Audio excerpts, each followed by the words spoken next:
repeat after me.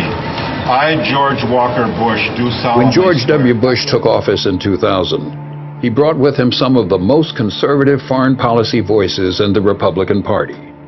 Chief among them were Vice President Dick Cheney, Secretary of Defense Donald Rumsfeld, and Deputy Secretary for Defense Paul Wolfowitz, all of whom had served together previously in the administrations of Ronald Reagan and George H.W. Bush. Paul Wolfowitz, in particular, had long been recognized as the intellectual force behind a radical neoconservative fringe of the Republican Party. For years, Wolfowitz had been advancing the idea that the United States should reconsider its commitments to international treaties, international law, and multilateral organizations such as the United Nations.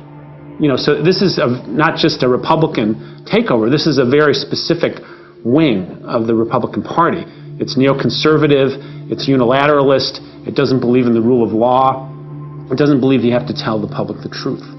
And they happen to be an extremely arrogant, dangerous group of reactionary statists. They're not conservatives. They have a political agenda with regards to foreign policy that they had been working on for years and years, and writing about this, and saying this is the post-Cold War vision. This is our post-Cold War vision for American power. Ever since the Cold War ended, there were people who were fuming on the right, thinking, this is the golden opportunity now that Russia's out of the way for America to take over the world. We're not doing anything about it. Those damn liberals, those soft heads, are keeping us from doing what is our godly mission. A radical plan for American military domination first surfaced during the administration of George H.W. Bush. In 1992, Paul Wolfowitz, working in the Department of Defense, was asked to write the first draft of a new national security strategy, a document entitled the Defense Planning Guidance.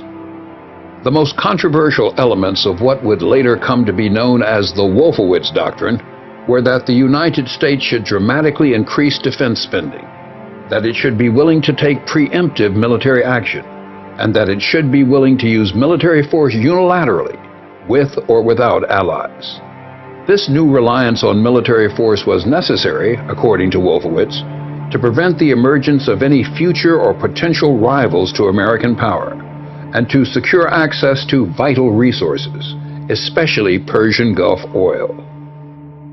This caused uproar when it was leaked, and the Europeans got upset, and people like Colin Powell and George Herbert Walker Bush, and to some extent even Cheney, said, this is kind of out there, guys. You gotta tone that down, because the end of the Cold War is not necessarily a green light for us to go ballistic and building up our military and pushing countries around using the sword rather than diplomacy. But these guys never let go of that. Out of power during the Clinton presidency, Wolfowitz and his colleagues affiliated themselves with a number of influential conservative think tanks. In 2000, they would craft yet another proposed national security strategy, this one published by a right-wing think tank calling itself the Project for the New American Century. At its core, the document revived the Wolfowitz Doctrine. It called on the United States to increase the military budget by up to $100 billion,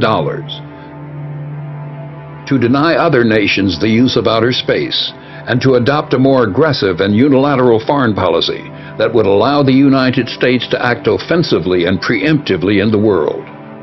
The elimination of states like Iraq figured prominently in this grand vision.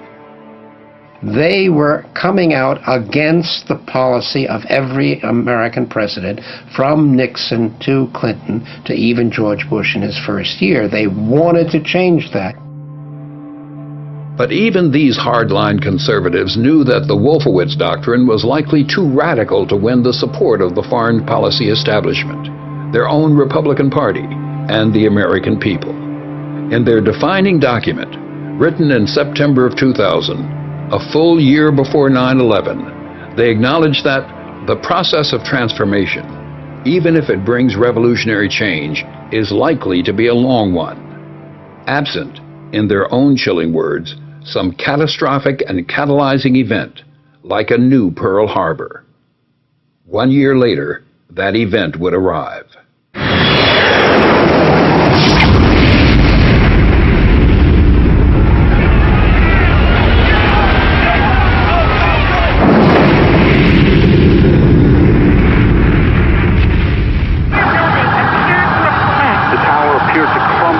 start to fall. Down. I didn't look anymore after that. I turned and I started to run. Everyone ran. People just took off. People ducked into doorways, and people didn't stop to look behind. I felt that to be so sick that I couldn't breathe at all. I just find it really hard to talk.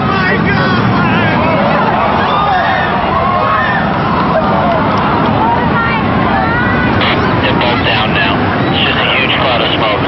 We have an airplane that crashed into the Pentagon.